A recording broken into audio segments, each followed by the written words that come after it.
1 Samuel, chapitre 10. Samuel prit une fiole d'huile, qu'il répandit sur la tête de Saül. Il le baisa, et dit, « L'Éternel ne t'a-t-il pas oint pour que tu sois le chef de son héritage? Aujourd'hui, après m'avoir quitté, tu trouveras 2 hommes près du sépulcre de Rachel, sur la frontière de Benjamin, à Tseltsar. Ils te diront, « Les ânesses que tu es allé chercher sont retrouvées, et voici, ton père ne pense plus aux ânesses, mais il est en peine de vous, et dit, « Que dois-je faire au sujet de mon fils ?» De là tu iras plus loin, et tu arriveras aux chênes de Tabor, où tu seras rencontré par 3 hommes montant vers Dieu à Béthel, et portant l'un 3 chevreaux, l'autre 3 gâteaux de pain, et l'autre une outre de vin. Ils te demanderont comment tu te portes, et ils te donneront 2 pains, que tu recevras de leurs mains. Après cela, tu arriveras à Gibéa Elohim, où se trouve une garnison de Philistins.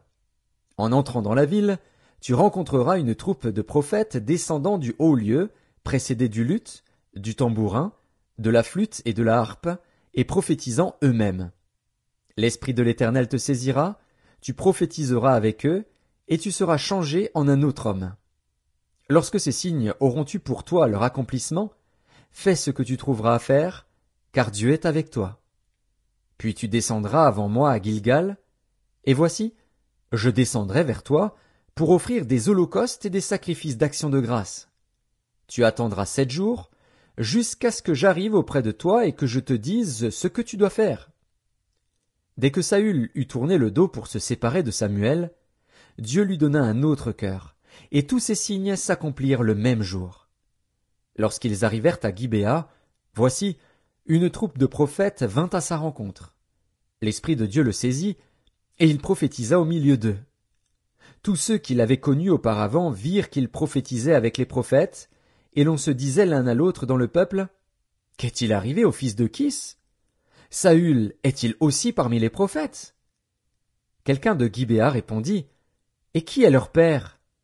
De là le proverbe, « Saül est-il aussi parmi les prophètes ?» Lorsqu'il eut fini de prophétiser, il se rendit au haut lieu. L'oncle de Saül dit à Saül et à son serviteur, « Où êtes-vous allés ?» Saül répondit, « Cherchez les ânesses. » Mais nous ne les avons pas aperçus, et nous sommes allés vers Samuel. L'oncle de Saül reprit, « Raconte-moi donc ce que vous a dit Samuel. » Et Saül répondit à son oncle, « Il nous a assuré que les ânesses étaient retrouvées. » Et il ne lui dit rien de la royauté dont avait parlé Samuel. Samuel convoqua le peuple devant l'Éternel à Mitzpa, et il dit aux enfants d'Israël, « Ainsi parle l'Éternel, le Dieu d'Israël. J'ai fait monter d'Égypte Israël, et je vous ai délivrés de la main des Égyptiens et de la main de tous les royaumes qui vous opprimaient. Et aujourd'hui, vous rejetez votre Dieu, qui vous a délivré de tous vos maux et de toutes vos souffrances, et vous lui dites, « Établis un roi sur nous. » Présentez-vous maintenant devant l'Éternel, selon vos tribus et selon vos milliers. Samuel fit approcher toutes les tribus d'Israël, et la tribu de Benjamin fut désignée. Il fit approcher la tribu de Benjamin par famille, et la famille de Matri fut désignée. Puis Saül, fils de Kis, fut désigné. On le chercha, mais on ne le trouva point. On consulta de nouveau l'Éternel. Y a-t-il encore un homme qui soit venu ici? Et l'Éternel dit, Voici, il est caché vers les bagages. On courut le tirer de là, et il se présenta au milieu du peuple. Il les dépassait tous de la tête. Samuel dit à tout le peuple, Voyez-vous celui que l'Éternel a choisi? Il n'y a personne dans tout le peuple qui soit semblable à lui.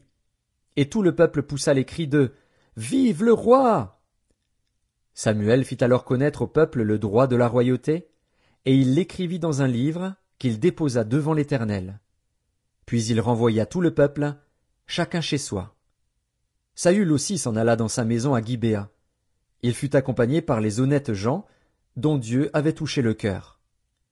Il y eut toutefois des hommes pervers, qui disaient, « Quoi? C'est celui-ci qui nous sauvera! » Et ils le méprisèrent, et ne lui apportèrent aucun présent. Mais Saül n'y prit point garde.